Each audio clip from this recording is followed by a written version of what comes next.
প্রিয় শিক্ষার্থীবৃন্দ, কেমন আছো তোমরা সবাই? আশা করছি সবাই আল্লাহর রহমতে ভালো আছো।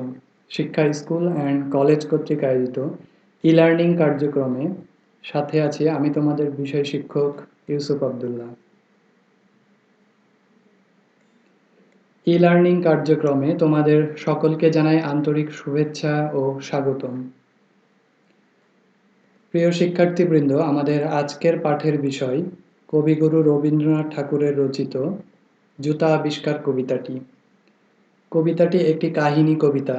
এই রকম রবীন্দ্রনাথের আরও একটি কাহিনী কবিতা হলো ২ বিঘা জমি, যেটি তোমরা অষ্টম শ্রেণীতে পড়ে এসেছো। জুতা আবিষ্কার কবিতাটি রবীন্দ্রনাথের একটি চমৎকার কবিতা। আমরা এই কবিতা পাঠ করার পূর্বে জেনে নেব এই কবিতাটি পড়ে আমরা কোন বিষয়গুলো শিখে থাকব।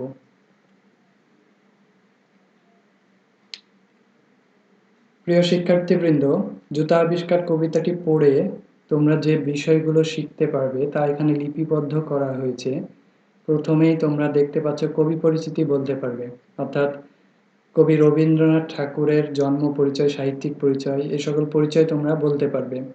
শব্দার্থ বলতে পারবে, অর্থাৎ কবিতার ভেতরে যে সকল কঠিন শব্দ রয়েছে সেই শব্দগুলোর অর্থ তোমরা বলতে পারবে। এবং সর্বশেষ যেটি দেওয়া আছে সেটি হচ্ছে প্রশ্নের উত্তর লিখতে পারবে। অর্থাৎ জুতা আবিষ্কার কবিতা থেকে যদি কোনো প্রশ্ন আসে তাহলে সেগুলোর উত্তর তোমরা লিখতে পারবে। প্রিয় শিক্ষার্থীবৃন্দ, এই পাঠ থেকে আমি জুতা আবিষ্কার কবিতাটি সম্পূর্ণ আবৃত্তি করে শোনাবো এবং কবিতার চরণগুলো বুঝিয়ে দেব। চরণগুলো বোঝার সুবিধার্থে তোমরা তোমাদের পাঠ্য বইয়ের ২০৮ নম্বর পৃষ্ঠা খোলা রাখতে পারো। তাহলে চলো এবার কবিতাটি আবৃত্তি করা যাক। জুতা আবিষ্কার, রবীন্দ্রনাথ ঠাকুর। কহিলা হবু, শোনো গো গবুরাই, কালিকে আমি ভেবেছি সারা রাত্র, মলিন ধুলা লাগিবে কেন পাই, ধরণী মাঝে চরণ ফেলা মাত্র। রাজা হবুচন্দ্র তার মন্ত্রী গবুরাইকে বলছে, আমি গত রাতে ভেবে দেখেছি যে যখনই মাটিতে পা ফেলবো তখনই ধুলা পায়ে লাগবে কেন, এর কি কোনো প্রতিকার নেই? তোমরা শুধু বেতন লহ বাটি, রাজার কাজে কিছুই নাহি দৃষ্টি, আমার মাটি লাগাই মোরে মাটি, রাজ্যে মোর একই এ অনাসৃষ্টি, শীঘ্র এর করিবে প্রতিকার, নহিলে কারো রক্ষা নাহি আর। পরবর্তী চরণগুলোতে বোঝা যাচ্ছে রাজা তখন ক্ষিপ্ত হয়ে বলছে তার মন্ত্রীকে যে তোমরা শুধু শুধু বেতন ভোগ করছো, অথচ রাজার রাজ্যের মাটি তার নিজের পায়েই মাটি লাগাচ্ছে, এই দিকে তোমাদের খেয়াল নেই। রাজা রেগে গিয়ে বলছে শীঘ্রই এর একটা প্রতিকার না করলে রাজ্যের যত জ্ঞানীগুণী ব্যক্তি রয়েছে তাদের রক্ষা নেই।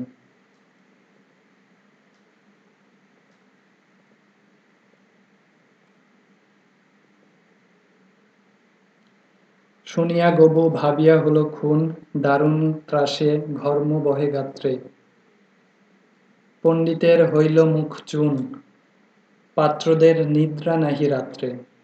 এ কথা শুনে মন্ত্রীর দেহ থেকে ভয়ে ঘাম ঝরতে থাকে এবং রাজ্যের অন্যান্য কর্মচারীদের রাতের ঘুম হারাম হয়ে যায়।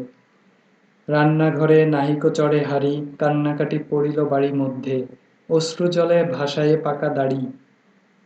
কহিলা গবু হবুর পাদপদ্মে, যদি না ধুলা লাগিবে তব পায়ে, পায়ের ধুলা পাইব কি উপায়ে। রাজ্যের সকল কাজকর্ম, রান্নার কাজ সবকিছু বন্ধ হয়ে গেল। সকলেই কান্নাকাটি শুরু করলো এবং মন্ত্রী এক সময় রাজা হবুচন্দ্রের পায়ের কাছে গিয়ে কাঁদতে কাঁদতে বলল, যদি আপনার পায়ে ধুলো না লাগে তাহলে আমরা প্রজারা আপনার পায়ের ধুলো নিব কিভাবে।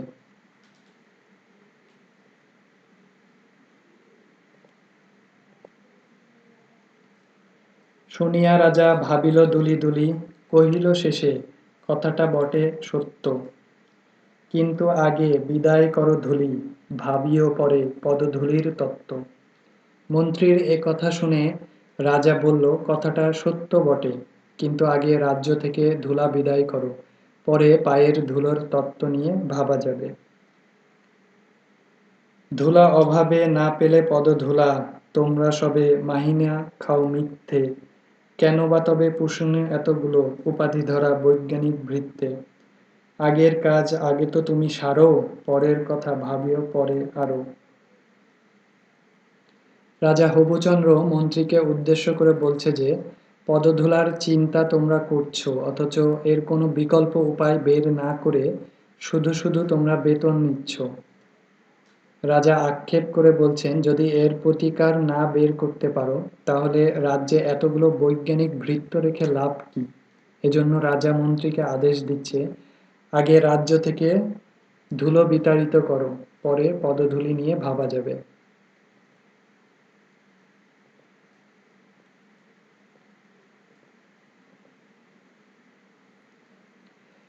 আধার দেখে রাজার কথা শুনি, যতন ভরে আনিল তবে মন্ত্রী। যেখানে যত আছিল জ্ঞানী গুণী, দেশে বিদেশে যতেক ছিল যন্ত্রী। রাজার কথা শুনে মন্ত্রী গবুরাই চোখে অন্ধকার দেখতে লাগলো এবং রাজ্যের সমস্যা সমাধানের জন্য দেশ বিদেশ থেকে যত জ্ঞানীগুণী ব্যক্তি ছিল তাদেরকে যত্ন করে রাজ্যে নিয়ে আসা হলো। বসিল সবে চশমা চোখে আটি, ফুরায়ে গেল 19 পিপে নস্য। অনেক ভেবে কহিল, গেলে মাটি, ধরাই তবে কোথায় হবে শস্য। কহিল রাজা, তাই যদি না হবে, পণ্ডিতেরা রয়েছ কেন তবে। তখন সকলে রাজ্যের সমস্যার সমাধান বের করতে বসলো এবং এই সমাধান বের করতে গিয়ে 19 পিপে নস্য অর্থাৎ ঢোলের আকৃতি বিশিষ্ট এক ধরনের পাত্রে যে তামাক জাতীয় নেশার দ্রব্য ছিল তা ফুরিয়ে গেল। অনেক ভেবে তারপর তারা বলল, যদি রাজ্য থেকে মাটি চলে যায় তাহলে ফসল কোথায় ফলবে। এ কথা শুনে রাজা তখন বলল, যদি এর সমাধানই না বের করতে পারো তাহলে রাজ্যে পণ্ডিতেরা কেন রয়েছ।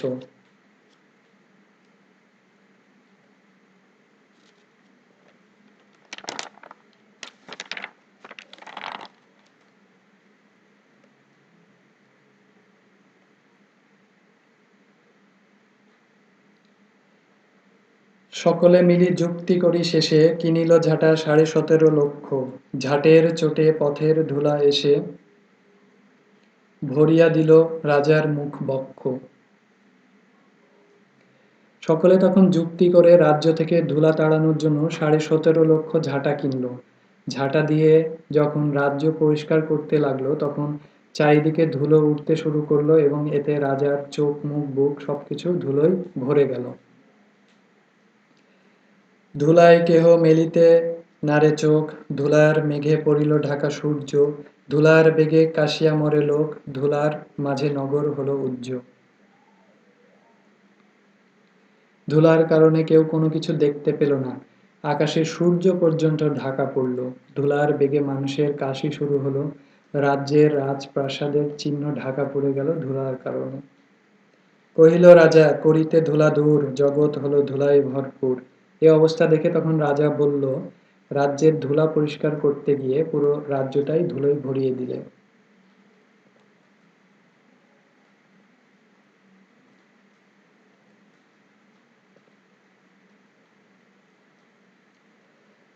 তখন বেগে ছুটিল ঝাঁকে ঝাঁক, মশক কাকে 21 লাখ ভিস্তি।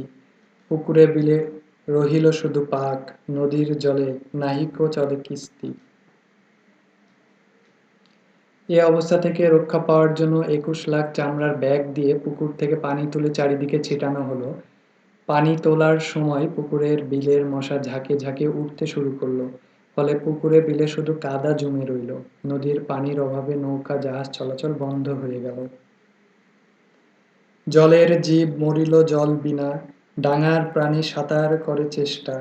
পাকের তলে মজিল বেচাকেনা, সর্দি জ্বরে উজাড় হলো দেশটা।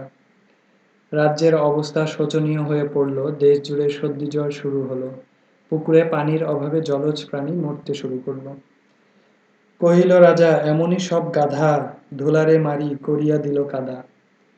রাজা তখন রাগান্বিত হয়ে বলল, এমনই সব গাধা যে রাজ্য থেকে ধুলো তাড়াতে গিয়ে পুরো রাজ্যটাকে কাদায় ভরিয়ে দিল।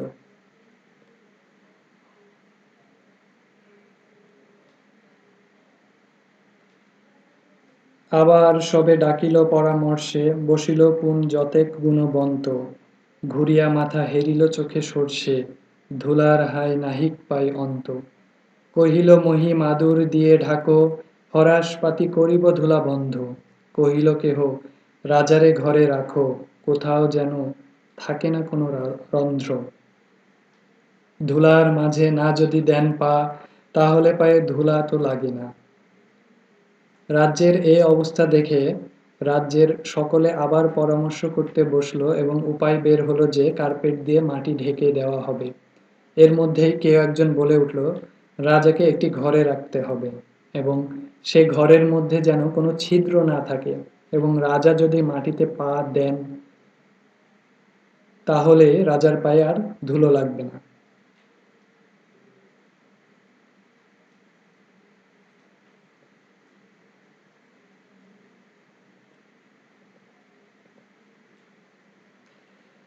কহিল রাজা, সে কথা বড় খাঁটি, কিন্তু মোর হতেছে মনে সন্দেহ। মাটির ভয়ে রাজ্য হবে মাটি, দিবস রাত্রি রহিলে আমি বন্ধ। রাজা তখন আক্ষেপ করে বলল যে ধুলার কারণে, মাটির কারণে আমি রাত দিন ঘরে বন্দী রইলাম। কহিল সবে চামারে তবে ডাকি, চর্ম দিয়া মুড়িয়া দাও পৃথি, ধুলির মহি ঝুলির মাঝে ঢাকি, মহিপতির রহিবে মহাকীর্তি। কহিল সবে হবে সে অবহেলে, যোগ্য মতে চামার যদি মিলে। রাজার আক্ষেপ দেখে তখন সবাই বলল, তাহলে চামার ডেকে পৃথিবীটাকে চামড়া দিয়ে ঢেকে দিলে ভালো হবে, তখন আর রাজার পায়ে ধুলো লাগবে না, কিন্তু এজন্য যোগ্য চামার প্রয়োজন, যে এই কাজটি করতে পারবে। রাজার চর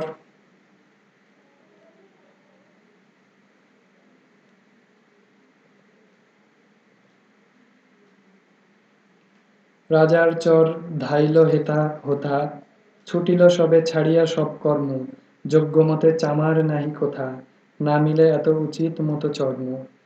তখন রাজার চর চামার ও ভালো চামড়ার খোঁজে সব জায়গায় ছুটে বেড়ালো, কোথাও ভালো চামার ও চামড়ার খোঁজ পেল না।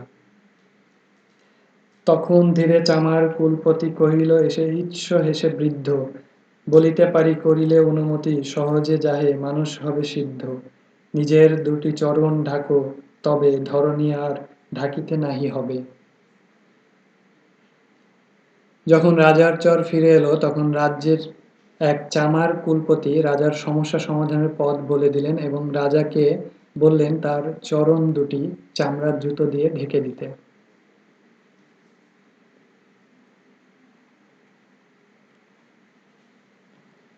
কহিল রাজা, এত কি হবে সিধে, ভাবিয়া মহল সকল দেশ শুদ্ধ। মন্ত্রী কহে বেটারে শুলে বিধে, কারার মাঝে করিয়া রাখো রুদ্ধ। রাজা তখন বলল, এতে কি সমাধান হবে? মন্ত্রী চামার কুলপতিকে শুলে বেঁধে কারাগারে আটকে রাখতে বলল। রাজার পদ চর্ম আবরণে, ঢাকিল বুড়া বসিয়া পদপান্তে। মন্ত্রী কহে আমারও ছিল মনে, কেমনে বেটা পেরেছে সেটা জানতে। এবং পরবর্তী চরণগুলোতে আমরা দেখতে পাচ্ছি যে চামার কুলপতি বৃদ্ধ রাজার পায়ের কাছে বসে জুতা বানিয়ে রাজার পা ঢেকে দিল। তখন মন্ত্রী ক্ষেপে গিয়ে মনে মনে বৃদ্ধের প্রতি ঈর্ষা পোষণ করতে লাগল। সেদিন হতে চলিল জুতা পরা, বাঁচিল গবু রক্ষা পেল ধরা। এবং সেই দিন থেকেই জুতা আবিষ্কার হলো, ফলে মন্ত্রী গবুরায়ের জীবন রক্ষা পেল, ধরণীতে সুখ শান্তি নেমে এলো। প্রিয় শিক্ষার্থীবৃন্দ, এই ছিল আবৃত্তি। আশা করছি তোমরা আমার আবৃত্তি থেকে কবিতার চরণগুলো বুঝতে পেরেছ এবং কবিতার ভেতর থেকে যদি কোনো প্রশ্ন এসে থাকে তাহলে আশা করছি এখন ব্যাখ্যা করতে পারবে। আমরা পরবর্তী পাঠে চলে যাচ্ছি।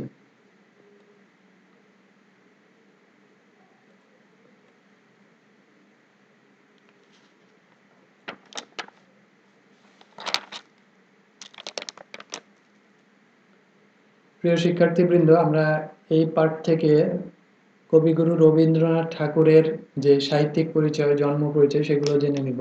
প্রথমেই আমরা দেখতে পাচ্ছি জন্ম। তার জন্ম হয়েছিল 7ই মে 1861 খ্রিস্টাব্দে। জন্মস্থান ছিল কলকাতায়। তার প্রথম কাব্যগ্রন্থ হলো বনফুল। তিনি নোবেল পুরস্কার পান 1913 সালে গীতাঞ্জলি কাব্যের জন্য।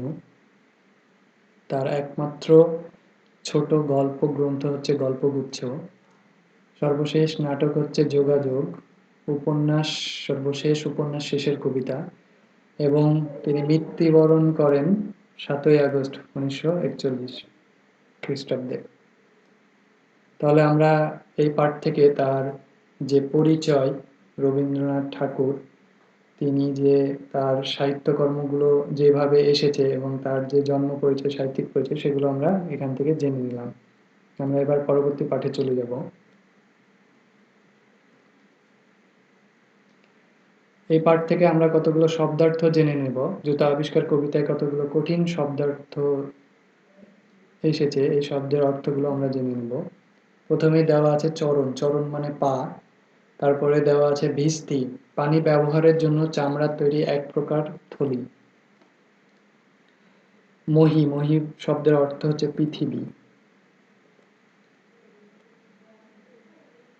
এই পাঠে আরো কিছু শব্দার্থ রয়েছে, শব্দার্থগুলো আমরা জেনে নেব। ফরাশ, ফরাশ শব্দের অর্থ মেঝে বা তক্তপোষে বিছানোর জন্য কার্পেট বা বিছানা। চামার, চর্মকার বা মুচি, যিনি জুতা বানান। কুলপতি মানে বংশের প্রধান। প্রিয় শিক্ষার্থীবৃন্দ, এখানে 2টি প্রশ্ন দেওয়া রয়েছে এবং এই 2টি প্রশ্ন তোমার একক কাজ, এককভাবে কাজটি করতে হবে। তারপর আমি এখানে উত্তরগুলো বলে দিচ্ছি। নহিলে কারো রক্ষা নাহি আর, কথাটি কেন বলল? কথাটি রাজা হবুচন্দ্র বলেছিলেন। রাজার রাজ্যের মাটি রাজার পায়ে ধুলো লাগাচ্ছে। রাজা এর প্রতিকার চেয়ে বলেছিলেন, রাজ্য থেকে ধুলো তাড়াতে যদি সক্ষম না হয় তাহলে রাজ্যের কারো রক্ষা হবে না। এরপরে 2 নম্বর প্রশ্ন বলছে, রাজার আদেশ শুনে রাজদরবারে কি পরিস্থিতি তৈরি হলো? রাজার আদেশ শুনে রাজদরবারের চারিদিকে হইচই পড়ে গেল, সকলেই ব্যস্ত হয়ে পড়ল। রান্নাঘরে, রাজপ্রাসাদে রান্নার আয়োজন হলো না, সকলেই কান্নাকাটি শুরু করে দিল এবং সবাই সমস্যা সমাধানে ব্যস্ত হয়ে পড়ল।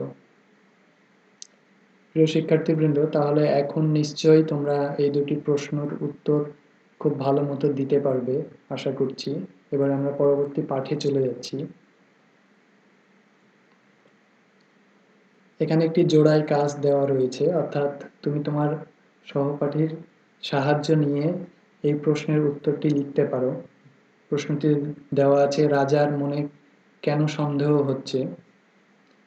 কারণ মাটির ভয়ে যদি রাজা রাত দিন ঘরে বন্দি থাকে তাহলে রাজ্যের দেখভাল করবে কে? ফলে রাজ্যের অনেক ক্ষতি হবে, এই নিয়ে রাজার মনে সন্দেহ হচ্ছে।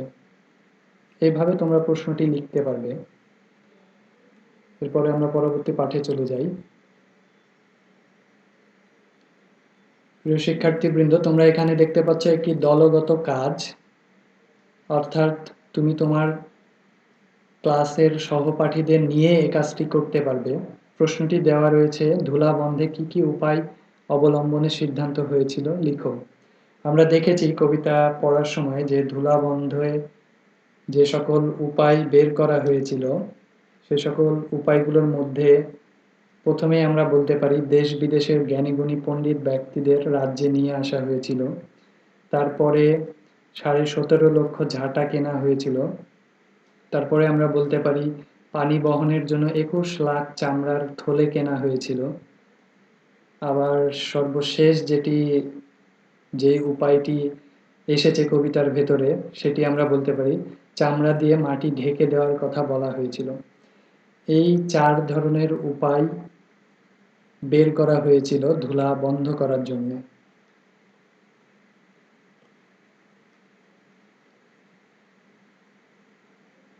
প্রিয় শিক্ষার্থীবৃন্দ, এখানে 3টি প্রশ্ন দেওয়া আছে, এটি তোমাদেরকেই লিখতে হবে। তারপরও আমি উত্তরগুলো বলে দিচ্ছি। রাজা হবু ধুলি দূর করার নির্দেশ দিয়েছিলেন কাকে? মন্ত্রী গবু রায়কে। জলের জীব জল বিনা মরল কেন? ধুলা দূর করার জন্য পুকুর, নদী, বিল থেকে জল তুলে নিলে সেগুলো জায়গায় আর জল ছিল না, তাই জলের জীব জল ছাড়া মারা গেল। এবং 3 নম্বর প্রশ্ন দেওয়া আছে, বলিতে পারি করিলে অনুমতি, উক্তিটি কার? উক্তিটি চামার কুলপতি বৃদ্ধ ব্যক্তির।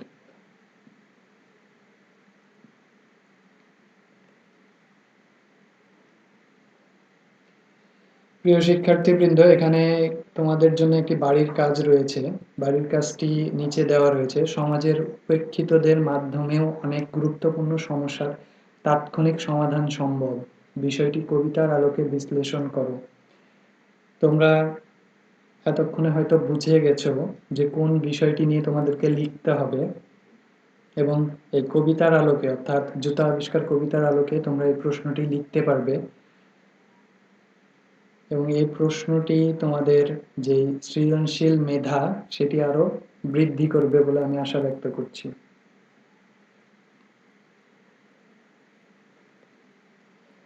প্রিয় শিক্ষার্থীবৃন্দ, এই ছিল আজকের পাঠদান। সকলকে ধন্যবাদ। আশা করছি আমার এই পাঠদান থেকে তোমরা সবাই উপকৃত হবে। যদি তোমাদের কোনো প্রশ্ন থেকে থাকে তাহলে আমাকে কমেন্ট করে জানাবে, আমি তোমাদের সকল প্রশ্নের উত্তর দিতে সক্ষম হব। আজকে এ পর্যন্তই। সকলে ভালো থাকো, সুস্থ থাকো। আসসালামু আলাইকুম।